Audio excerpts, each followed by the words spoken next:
안녕하세요. 자, 오늘 만주 연해주 지역의 독립운동기지 건설 부분 수업하도록 하겠습니다. 자, 먼저 여기 PPT에 있는 지도를 같이 보면서 우리 만주 연해주 지역에 대한 공간적 개념을 먼저 조금 익혀보도록 할게요. 자, 여기 보면은 자, 여기 우리 백두산 있고요. 자, 백두산에서 자, 서해로 흘러 들어가는 자, 이 강을 압록강이라고 합니다. 자, 그리고 백두산에서 시작해서 동해로 이렇게 흘러 들어가는 강을 두만강이라고 해요. 자, 우리나라는 압록강과 두만강을 경계로 해서 만주 연해주와 국경을 맞대고 있습니다. 자, 만주 땅은 이제 중국 영토이고, 자, 연해주는 러시아 영토입니다. 자, 만주 밑에 자, 우리나라 국경과 가까운 이 지역을 간도 지역이라고 해요. 자, 간도라고 이름 붙은 이유는 여러 가지 썰이 있는데, 뭐 그 중에서 이제 가장 이제 유력한 설 중에 하나는 이 당시에 지금 이제 중국이 청나라거든요. 자, 이 청나라를 세운 민족은 만주족이고, 만주족은 이제 이전에 우리 여진족 또는 이제 말갈족이라고 불렀던 그 민족을 지칭을 합니다.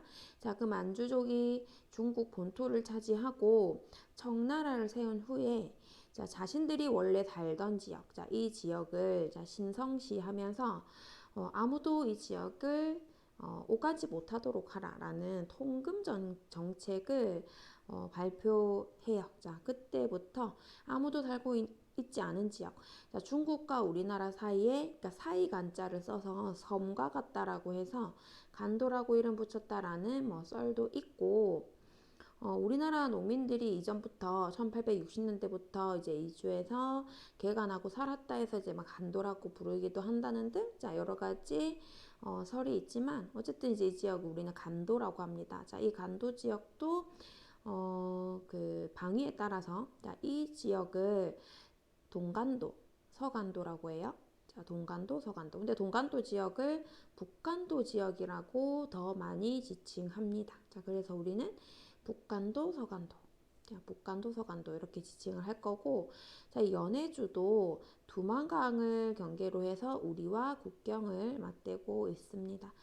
자, 해서 우리나라 많은 이제 사람들은 국건 피탈을 전후로 해서 이제 이 만주 연해주 지역에 많이 정착을 했고, 그리고 이 중국, 일본, 자, 태평양을 건너서 자, 미주 지역까지도 자, 정착해서 자, 그 지역에서 한인촌을 구성하고, 자, 한인들의 이제 자치단체를 만들고, 농경지를 개간하고, 학교도 세우고, 자, 장기적인 독립운동, 그러니까 항전을 할 수 있는 이제 독립운동 기지를 건설해요. 특히 만주 연해주 지역. 자, 이 지역은 아무래도 이제 우리나라 그 영토 밖이었기 때문에 일본의 식민 그런 이제 감시, 일본의 감시에도 굉장히 자유로웠고, 그리고 우리나라 그다지 멀지 않아서 자, 이 지역에 근거지를 두고 이제 국내 진공 작전을 한다든지 이런 게릴라 전투도 많이 진행할 수 있었기 때문에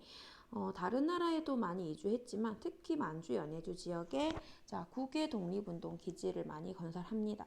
자, 그러면 국외 독립운동 기지의 건설의 의미를 우리 교과서 168쪽에서 먼저 짚고 넘어가도록 하겠습니다. 자, 여기 자료 같이 보면은 자, 처음 도착하면 자치구에서 당번들이 나와서 누구네 몇 가구 또 누구네 몇 가구 하며 새로운 사람들을 돌보게 한다. 자, 만주 허허벌판은 이때부터 흰옷 입은 우리 민족으로 허옇게 덮여갔다. 멀리서 서로 쳐다만 봐도 든든했다. 이렇게 되자 애국지사들이 한인자치단체를 만들어서 엄격한 규율을 세우고 학교도 세웠다. 일본에 빼앗긴 나라를 도로 되찾을 때까지 만주 땅에다 하나의 작은 나라를 만들어 운영한 셈이다. 라고 자, 여기서 이제 당시 활동했던 독립운동가가 회고한 글입니다. 자, 여기서 지금 이 국외 독립운동 기지를 하나의 작은 나라라고 표현을 했어요. 자, 여기 자리 잡아서 살던 이제 우리 민족들은 자기 고향을 등지고 이역만리 멀리 이제 떠나와서 같은 우리 한국인들끼리 얼마나 이제 든든했겠습니까? 이제 똘똘 뭉쳤겠죠. 그래서 오른쪽에 보면 하나의 작은 나라를 만들어 운영한 셈이란 무슨 의미일까? 해외 각 지역의 한인자치단체는 민족 교육과 한인들의 법적인 지위 향상을 위해 노력하는 등 독립된 자치정부처럼 동포사회를 이끌어 나갔습니다. 특히 남만주 삼원보 지역에 조직된 한족회라고 하는 자치단체는 상권 분립의 원칙이 적용된 중앙조직뿐만 아니라 동포사회를 효율적으로 이끌어가기 위한 지방조직까지 갖추고 있었다. 그러니까 진짜 마치 하나의 이제 나라같이 중앙조직도 있었고 지방조직까지 갖추고자 있었다라는 거예요. 자, 또 독립군의 양성과 작전을 담당하는 군정기구를 설치하여 무장독립전쟁을 준비했다.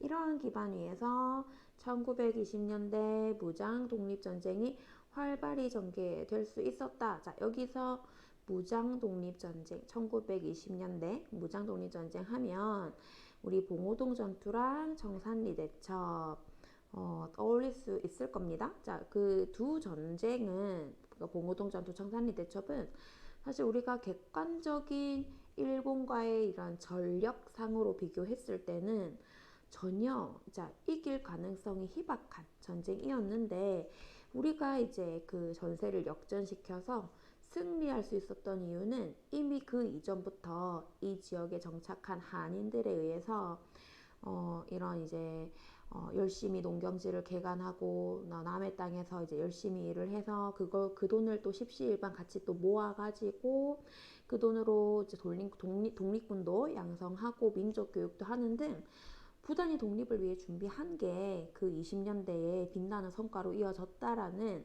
얘기가 되겠죠. 그냥 얻어진 게 아니다. 자, 그래서 우리 한인들이 피땀 흘려 만든 국외 독립운동 기지 구체적으로 그러면 학습지에서 살펴보도록 하겠습니다. 자, 여기 3번부터 우리 같이 쓰면 되고요. 자, 우리 북한도 지역에서는 우리 아까 그 지도에서 위치 기억나죠?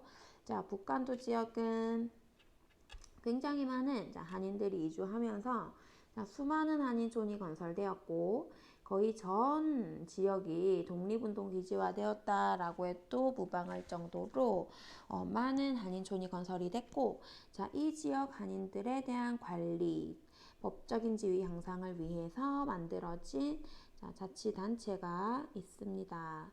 자, 그 자치단체를 간민회라고 해요. 여기다가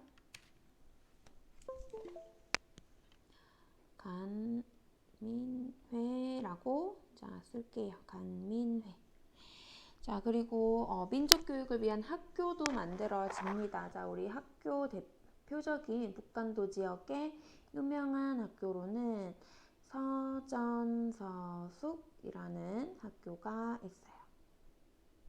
이상설이라는 민족운동가가 세운 자, 여러분 이상설이라는 이름 아마 어디선가 들어본 기억이 있는 친구가 있을지도 모르겠어요. 자, 이상설은 우리 그 고종 1907년에 네덜란드 헤이그 만국평화회의에 보낸 헤이그 특사 중에 한 명입니다. 이상설, 이위종, 이준.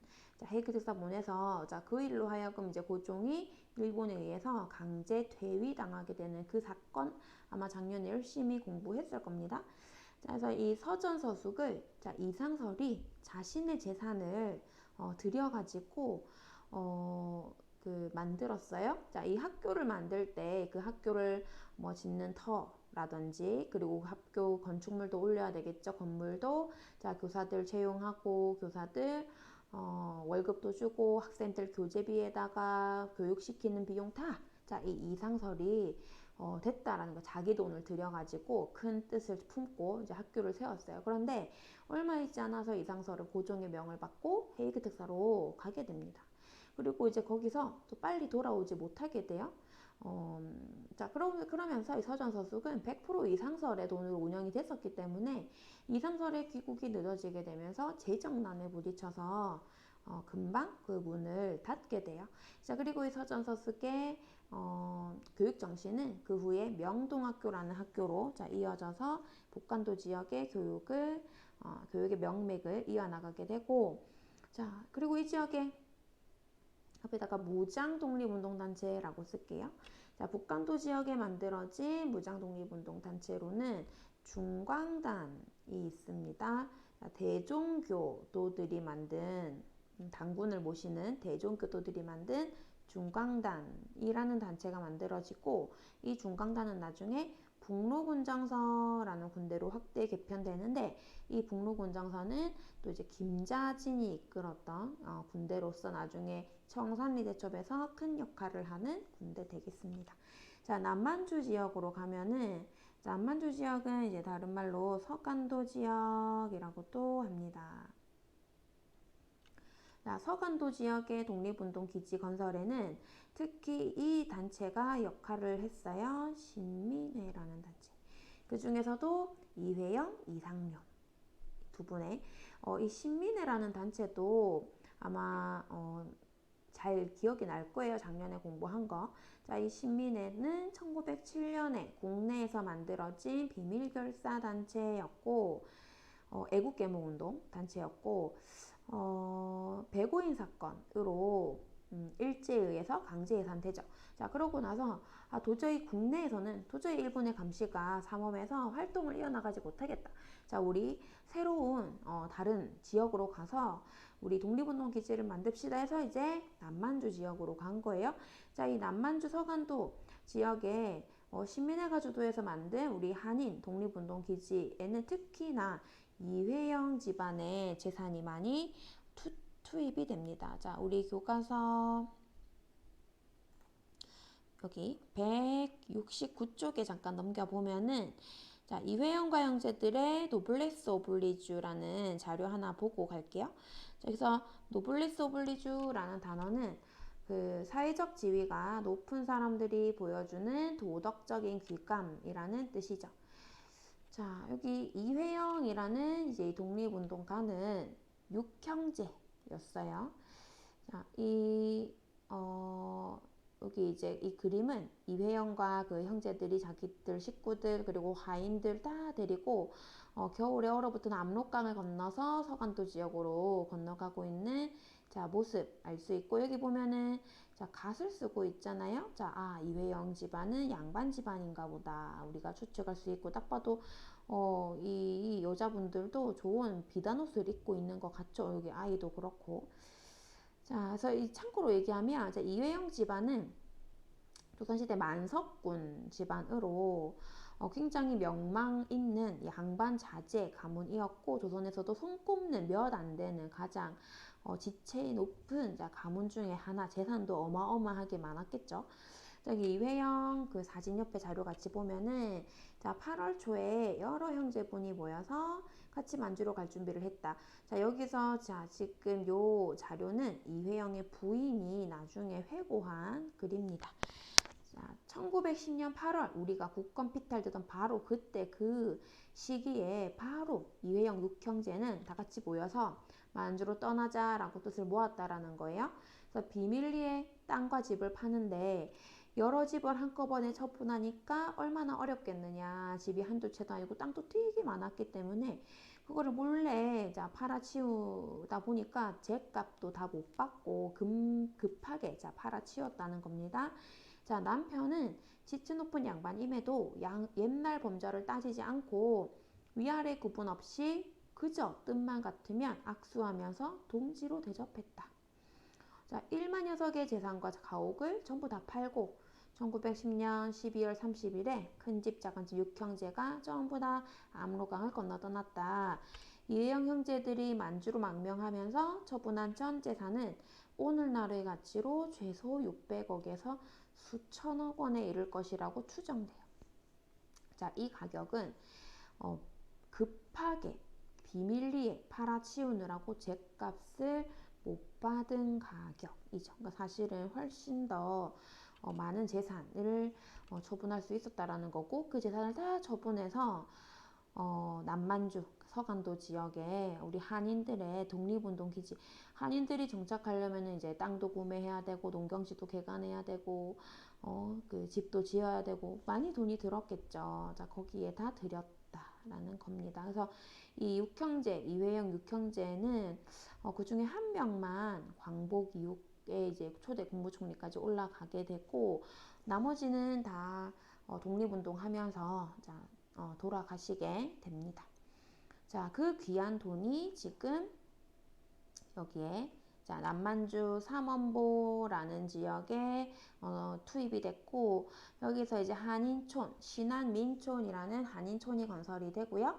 자, 자치단체는 1910년에 경학사라는 자치단체가 만들어지고, 자, 이 경학사는 부민단으로, 그리고 3.1운동 이후로는 한족회로 확대 개편됩니다. 자, 이 지역에도 학교가 세워져요. 신흥강습소라는 학교가 세워지고, 자, 이 학교는 나중에 신흥무관학교라는 학교로 확대 개편됩니다.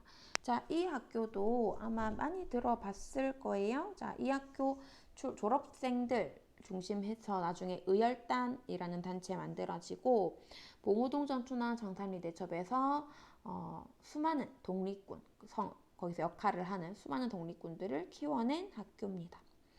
자, 무장독립운동단체로 서간도 지역에는 서로군정서 만들어집니다.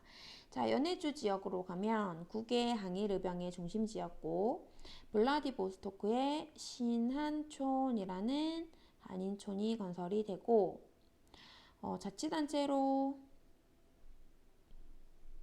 권업회라는 한인들의 지위 향상을 위한 자치단체가 만들어집니다. 자, 학교도 한민학교 세워지고요.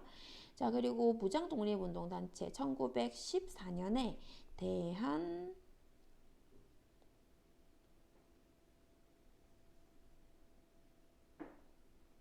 광복군정부라는 자, 단체가 무장단체가 만들어져요. 자, 이상설 또 나오죠. 자, 이제는 이제 연해주에 오셔가지고 대한광복군정부라는 무장단체를 만드는데, 자, 이거는 이 시기를 조금 눈여겨볼 필요가 있어요. 1914년이라는 시기에 일부러 맞춰가지고 대한광복군정부를 만들었어요. 자, 이 시기를 맞춘 이유는 러일전쟁 관련해가지고, 자, 우리 러일 전쟁이 1904년부터 1년간 일어났던 러시아 일본 사이에 일어났던 전쟁이고, 자, 여기서 우리 기억할지 모르겠지만 일본이 승리합니다. 깜짝 승리를.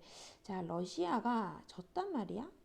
자, 그래서 자, 지금 러시아 연해주에서 독립운동하는 우리 독립운동가들은 이제 한 가지 그 생각을 하게 되는 거예요. 자, 러시아가 일본한테 졌어. 생각지 못했던 패배를 당했어. 분명히 러시아는 일본에게 복수하고 싶을 거야. 일본에게 복수의 칼날을 겨누고 있을 거야. 지금은 1914년, 자, 지금 1904년 러일 전쟁이 일어난 지 10주년 되는 해.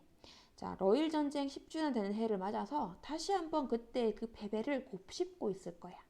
그래서 우리가 분명히 1914년 러일 전쟁 10주년 되는 해에 러시아에서는 반일 감정이 더 높아질 거고, 우리는 그 반일 감정을 잘 이용하면 우리 독립운동에 좀 효과적으로 이용할 수 있을 것 같다. 우리는 러시아에서 지금 활동하고 있기 때문에 러시아에서 반일 감정이 만만치 않을 거라고 기대한 거예요. 자, 그래서 대한광복군 정부가 이제 출범했는데 1914년에 생각지도 못했던 사건이 일어납니다. 1차 세계대전이 일어나는 거예요. 이 전쟁이 일어날 줄은 몰랐지. 자, 그러면서 러시아와 일본이 같은 편이 되는 거예요. 10년 전에는 전쟁을 한 사이가 이제 10년 후에는 이제는 동지가 되는 거야. 이게 국이 이제 외교 관계라고 하는 게 참 희한해서 나라에 이익이 되는 쪽이라고 하면 뭐 어제의 적도 동지가 될 수 있는 겁니다. 자, 그래서 우리가 야심차게 대한광복군 정부를 출범을 시켰는데 생각했던 것만큼의 그 결실을 맺지는 못했다라는 거죠. 1차 대전이 터지면서. 자, 이렇게 기억하고 우리 북간도, 서간도 연해주 지역의 독립운동 기지 건설에 대해서 살펴봤고요. 자, 뒷장에 넘겨보면 중국 관내와 미주 지역에서 전개된 독립운동 보겠습니다. 자, 중국 관내라고 하면 만주 말고 그 중국 본토 지역을 얘기합니다. 여기서도 우리 독립운동이 전개가 됐어요. 자, 상하이를 중심으로 해서 동제사라는 단체가 만들어집니다. 신규 시기 중심이 되어서 상하이에 활동하던 청년 독립운동가들을 모아서 동제사를 만들었고, 자, 이 동제사는 신한 청년당이라는 단체로 확대되고요. 자, 이 신한 청년당은 3.1운동 발발에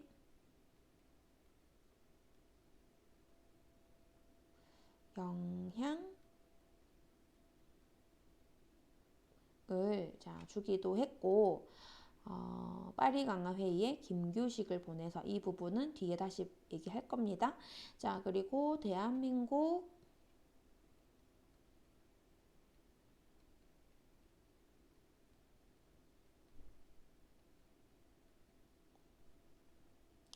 임시정부 수립에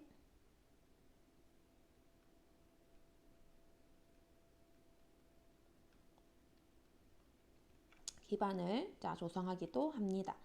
자, 미주 지역에서는 장인환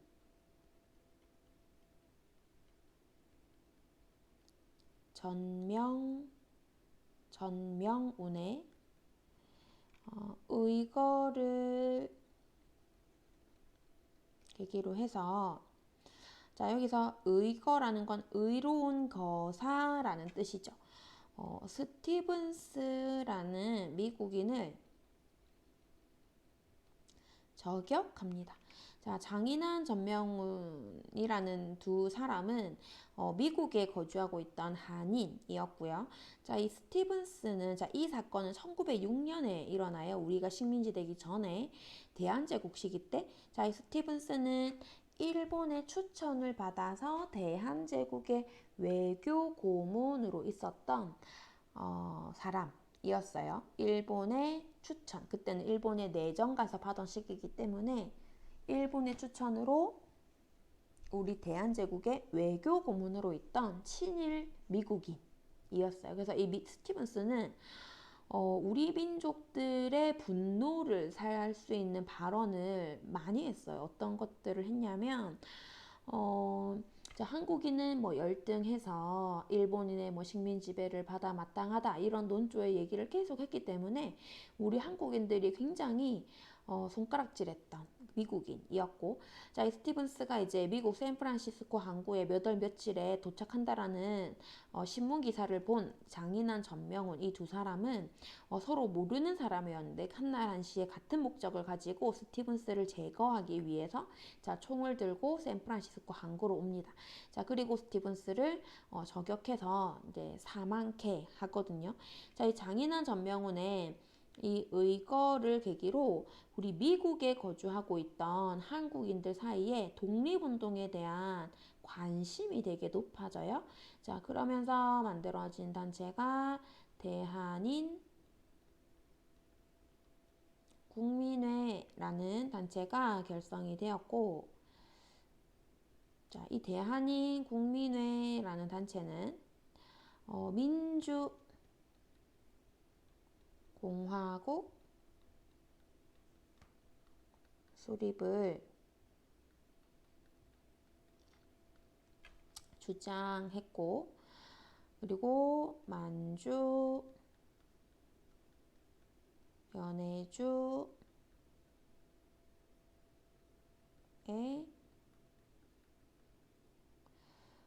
지부를 설치합니다. 왜냐하면 미국이 태평양을 사이에 두고 너무 멀리 있어서 우리나라랑 이제 이 미국의 본부는 두고 대한민국민회에 만주연해주 지역에 지부를 설치해서 그 지역의 다른 이제 독립운동 단체에 군자금을 전달하기도 하는 등 자, 이런 활동을 했어요. 그래서 우리가 알고 있는 독립운동가 중에서 자, 안창호 선생님이 이때 대한민국민회에서 열심히 이제 활약을 하셨고, 안창호를 비롯한 우리 당시 미주에 거주하던 한인들은 여러 이제 뭐 오렌지 농장이나 이런 농장에서 열심히 일을 하고, 그리고 이제 그 돈에 그 귀한 돈의 일부를 또 독립운동 자금으로 모아서 그거를 이제 다른 만주연해주의 독립운동 단체에 전달도 하고, 자, 이런 이제 활동을 하셨죠. 자, 그리고 시간이 지나면서 자, 이런 생각도 하게 돼요. 우리가 언젠가는 비록 지금은 미국에 있지만 우리가 직접 총칼을 들고 일본과 싸워야 하는 순간이 오지도 않을까. 그때는 우리가 직접 나가 싸워야 되지 않을까. 자, 그러기 위해서는 좀 군사훈련도 해야 되지 않을까. 자, 해서 하와이에 대조선 국민군단이라고 하는 무장 군대를 만듭니다. 박용만이라는 사람이 주축이 되어서 자, 하와이에다가 만듭니다. 우리 교과서에 자, 사진, 박용만의 사진 확인할 수 있고요. 멕시코에서는 숙모학교라는 자, 학교가 또 세워져요. 멕시코까지 또 멕시코 농장에 일하러 간 자, 한인들이 낮에는 열심히 일하고 또 쉴 때는 이렇게 모여서 군사훈련도 하고 100년 전에 자, 그런 다른 미주 지역 저 멀리 정착한 한인들도 독립운동을 게을리하지 않고 자신이 할 수 있는 역할 내에서 최선을 다했다라는 내용입니다. 자, 그래서 우리 교과서 168쪽에 자, 여기 대한민국민회의 신안국 건설 주장 여기 사료 하나 볼게요. 자, 이제 형질상의 구한국은 이미 망했으나 자, 이게 지금 1910년 기사잖아요. 자, 여기도 이 당시에 자, 구한국이라고 하면 자, 이거는 지금 대한제국을 의미한다라는 거 우리 생각해 볼 수 있겠죠. 자, 구한국은 이미 망했다. 형질상에. 그러니까 실질적으로 나라는 이제 없잖아요. 우리가 식민지가 됐기 때문에. 그래서 대한제국은 망했다. 우리 국가 형태는 사라졌다. 하지만 정신상의 신한국은 시작이다. 황제가 가지고 있던 주권은 우리가 모든 국민들이 정신적으로 그 주권을 계승했다. 우리 국가는 사라졌지만 정신적으로 옛 황제가 가지고 있던 주권을 모든 국민들이 정신적으로 계승해서 간직하고 있다는 거예요. 자, 어찌 희망이 깊지 아니하다고 할 수 있겠는가? 자, 그것은 단지 이씨 조선의 통치권이 끝난 것일 뿐, 이씨 조선의 통치권이 끝난 것일 뿐, 자, 이씨들이 가지고 있던 통치권은 우리가 다 계승했다. 그래서 우리 국민들로 하여금 하나의 새 나라를 만들게 할 거야. 자, 여기서 주장하는 이 새 나라의 대한민국민회가 주장하는 새 나라의 형태는 우리 여기 보면 대한민국민회는 민주공화국 수립을 주장했어요. 그래서 여기에 대한민국민회에서 주장하는 새 나라의 형태는 민주공화국 되겠습니다. 자, 이렇게 하고 뒤에 170쪽에 우리 3.1운동 자, 새 단원 3.1운동 배경까지 설명을 조금 할게요.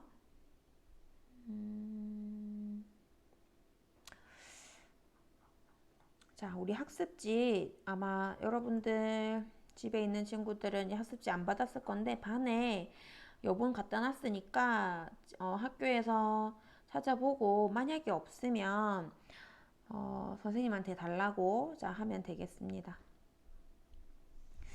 여기 그 3.1운동 배경에서 국제정세 변화까지 한 반도 있고 자 여기까지 한 반도 있고 여기까지 쓴 반도 있어서 일단 설명은 다 여기까지는 했어요. 한 반도 있고 못한 반도 있긴 한데 어쨌든 일단 국내 상황의 변화 여기까지 필기를 한 반도 있어서 설명은 아직 다 안 했지만 일단 여기까지 필기는 할게요. 오늘 필기는 하고 대략적으로 설명은 여기까지 한 반도 있고 여기까지 한 반도 있어서 일단 설명은 여기까지 하겠습니다. 국외독립운동 분위기 구조. 자, 그렇게 하면 될 것 같아요. 자, 일단 교과서 여기 뭐냐 170쪽에 여기 볼게요. 자, 1919년 3월 1일 밀물처럼 터져나온 대한독립만세 그 함성을 재현하는 활기찬 모습은 3.1운동이 과거 속의 고통스러운 기억이 아니라 자, 밝은 미래에 대한 약속이라는 느낌을 갖게 합니다. 100년 전 그날처럼 광장에 모였던 이들의 가슴에는 3.1 독립선언서의 의미가 새롭게 새겨졌을 것이다.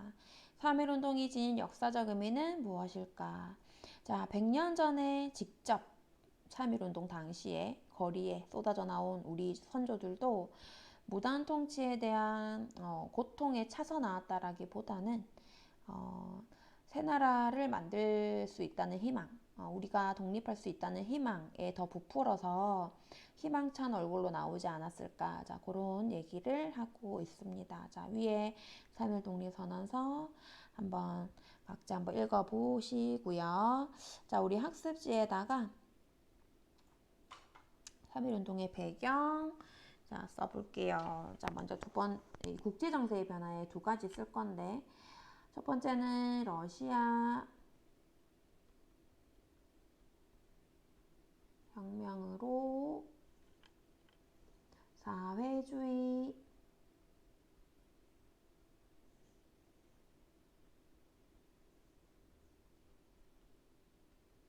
국가가 출현했다라는 거 하나 쓸 거예요. 자, 이 얘기는 제일 첫 시간에 한번 한 적이 있는데 다시 한번 얘기를 이제 하자면 자, 이때 이제 러시아라는 국가는 다른 서유럽 국가들에 비해서 낙후된 나라였고 다른 서유럽 국가들이 이미 산업혁명을 시작한 것에 비해서 러시아는 여전히 농업 위주의 국가였고 자, 다른 서유럽 국가들이 이미 이제 의회제도를 발전시켜 나가고 있던 것에 비해서 여전히 황제가 다스리는 나라였고 차르라고 불리는 그리고 이제 그 러시아 사람들은 농노라고 불릴 정도로 농민과 노예의 사이라는 뜻이라고 했죠. 굉장히 예속적인 상태의 사람들이었고 귀족들의 지배에 굉장히 종속되었고 그 한마디로 하면 굉장히 이 당시 러시아 사람들의 삶은 고단했다라고 표현할 수 있을 것 같아요. 삶이 팍팍했다. 자, 그런데 지금 1914년에 1차 세계대전 계속 언급되죠. 이 전쟁은 1차 세계대전이 터졌고 안 그래도 러시아 사람들은 살기 힘든데 전쟁에까지 징집될 수밖에 없었고 그러면 생계는 내팽개쳐야 됐고 이것도 이제 1, 2년 만에 끝난 것도 아니고 몇 년 동안 거기 가가지고 죽으면 완전 가서 전쟁 나가 죽으면 제일 최악이긴 하지만 죽지 않았더라도 삶이 굉장히 최악까지 다 다다를 수밖에 없는 그런 이제 상황이었죠. 물가도 계속 오르고 전쟁 때문에 해서 러시아 이제 사람들은 황제에게 계속 요구를 했어요. 제발 우리 전쟁에서 빠지면 안 되겠냐고. 황제는 들어주지 않죠. 그래서 결국 이래 죽나 저래 죽나 에라 모르겠다 하고 이제 농민 노동자들이 중심이 되어서 황제 지배 체제를 무너뜨리고 그들이 중심이 된 새로운 국가를 세운 겁니다. 그걸 주도한 사람은 레닌이라고 하는 사람이었고 그때도 얘기했지만 이게 성공할 수 있는 확률은 굉장히 해요. 이게 농민 노동자들이 수백 년간 지속된 황제 귀족 지배 체제를 무너뜨리고 그들이 새로운 나라를 세운다는 게 상식적으로 가능하다고 여겨지는 사람들은 없을 거예요. 주변 국가들도 바라지 않고 그런 상황을 방해했을 거고. 근데 그게 이제 성공했다라는 거예요. 러시아에서. 이게 1917년의 일이었어요. 자, 그러고 나서 러시아는 1차 대전에서 빠집니다. 그리고 이 레닌은 러시아 혁명을 성공시키고 나서 굉장히 이제 우리에게 그 뜻깊은 얘기를 하죠. 다른 제국주의 국가들의 식민 지배를 받는 피압박 민족들, 그러니까 식민 지배를 받는 민족들의 해방 운동을 우리가 지원해 주겠다라고 발언을 했단 말이죠.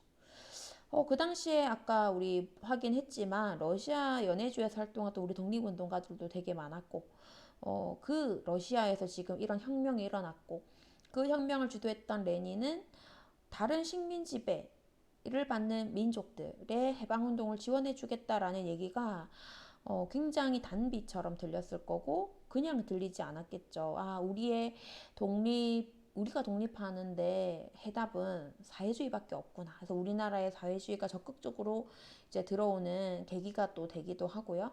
어찌됐든 그 1917년 우리 3.1운동 바로 직전에 이런 러시아 혁명 이후에 이런 이제 그 레닌의 이러한 식민 지배를 받는 민족들에 대한 해방 운동을 지원해 주겠다. 자, 이런 발언이 영향을 줬다라는 거고요. 그다음에 두 번째, 미국 대통령이었던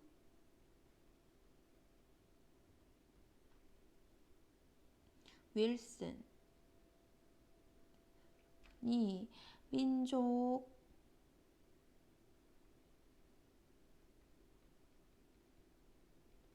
자결주의라는 걸 선언합니다. 이 민족 자결주의라는 거는 자결이라는 건 스스로 결정하다라는 뜻이죠.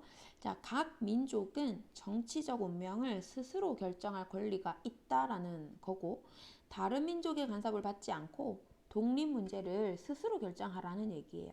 자, 이 민족 자결주의는 어디서 나온 얘기냐면 파리 강화회의에서 나온 얘기고, 자, 이 파리 강화회의는 무슨 회의냐면 우리 아까 또 이 1차 세계대전 관련해서 전후 처리를 위해서 열린 회의예요. 자, 6년간의 치열한 전쟁 끝에 승전국과 패전국이 나뉩니다. 독일, 오스트리아, 이탈리아, 미국, 영국, 프랑스, 일본 등등등. 자, 해서 이 승전국, 패전국 사이에 여러 가지 처리할 문제들이 많았어요. 이 패전국들에 대해서는 다시는 너네 이런 전쟁을 일으키지 못하게 할 거야. 해서 이제 배상금도 막대한 배상금도 지불시키게 하고 영토도 재획정하고 군비도 제한하고 자 이런 여러 가지 결정할 사항들이 있어서 약 1년 동안 파리에서 이런 이제 강화회의가 열렸습니다. 자 여기서 지금 윌슨 대통령이 민족 자결주의를 얘기한 거예요.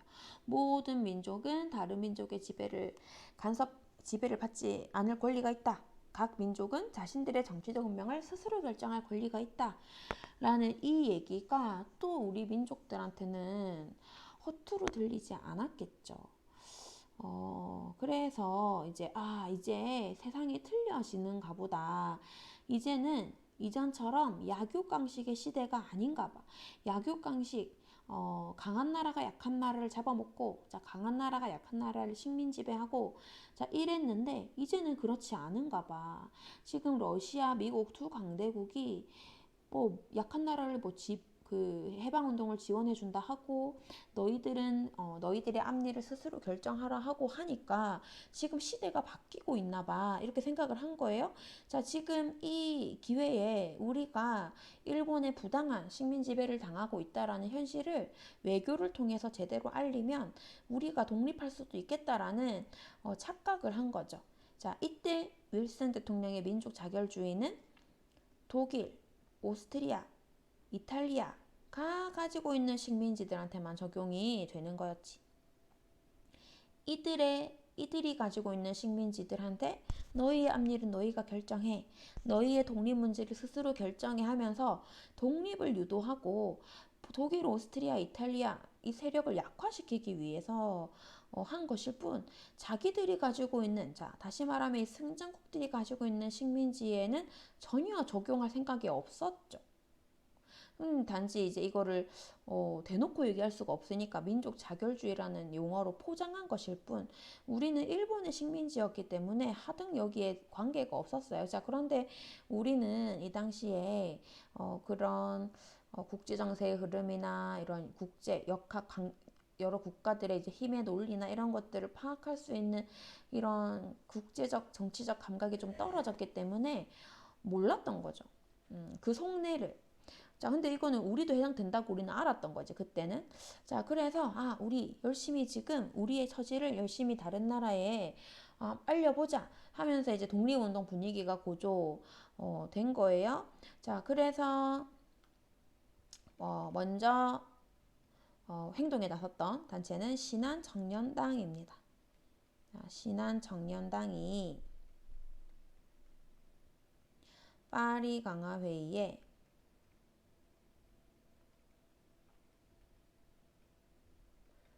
김규식을 대표로 파견해요. 그래서 이제 열강들, 강대국들에게 우리의 현실을 알려라. 김규식을 보냅니다. 자, 그리고 도쿄에 있는 유학생들은 2월 8일에 독립선언을 합니다. 도쿄 유학생들. 자, 이 28 독립선언, 자, 한번 교과서에서 확인을 해볼게요. 자, 교과서 여기 사료 톡톡 보면은 28 독립선언 결의문. 자, 우리는 한일 합병이 우리 민족의 자유회사에서 비롯되지 않았다는 걸 분명히 하겠다. 일본의 논리가 항상 그겁니다. 한국인이 원했다. 한국인이 원해서 우리가 한일 합병을 했다. 식민 지배를 하는 거다. 자, 그거를 반박하는 거죠. 한일 합병은 우리가 원하지 않았다. 그리고 그것이 우리 민족의 생존 발전을 위협하고 동양의 평화를 저해하는 원인이 된다고 생각하므로 우리는 독립을 주장한다. 자, 우리는 만국평화회의의 민족 자결주의를 우리 민족에게 적용할 것을 요구한다. 만약에 이런 요구가 실현되지 않을 경우 우리 민족은 일본에 대해 영원히 혈전을 벌이겠다. 라고 도쿄 유학생들이 독립선언을 2월 8일에 발표했고, 자, 여기서 영향을 받아서 우리 국내에서도 이런 독립선언서를 제작하고 독립선언을 할 준비를 하기 시작을 합니다. 자, 그 부분을 여기 써보면 그렇게 준비를 하던 차에 자, 고종이 급작스럽게 서거를 하게 되고, 자, 이 고종의 서거에 대해서는 당시에 독살설이 바다하게 등장했어요. 자, 해서 종교계 인사들 그리고 학생층이 중심이 되어서 고종의 국장일 무렵에 거족적인 그러니까 대규모로 독립운동을 준비하기 시작합니다. 그때 우리가 준비했던 독립운동의 방향은 비폭력 평화 시위였다. 라는 거. 자, 여기 이 부분은 이렇게 써두기만 하고, 자, 이 부분 수업 안 한 반이 많아서, 여러분들 집에, 학교 이제 와서 요 부분부터 수업을 자, 하도록 할게요. 자, 수고했습니다.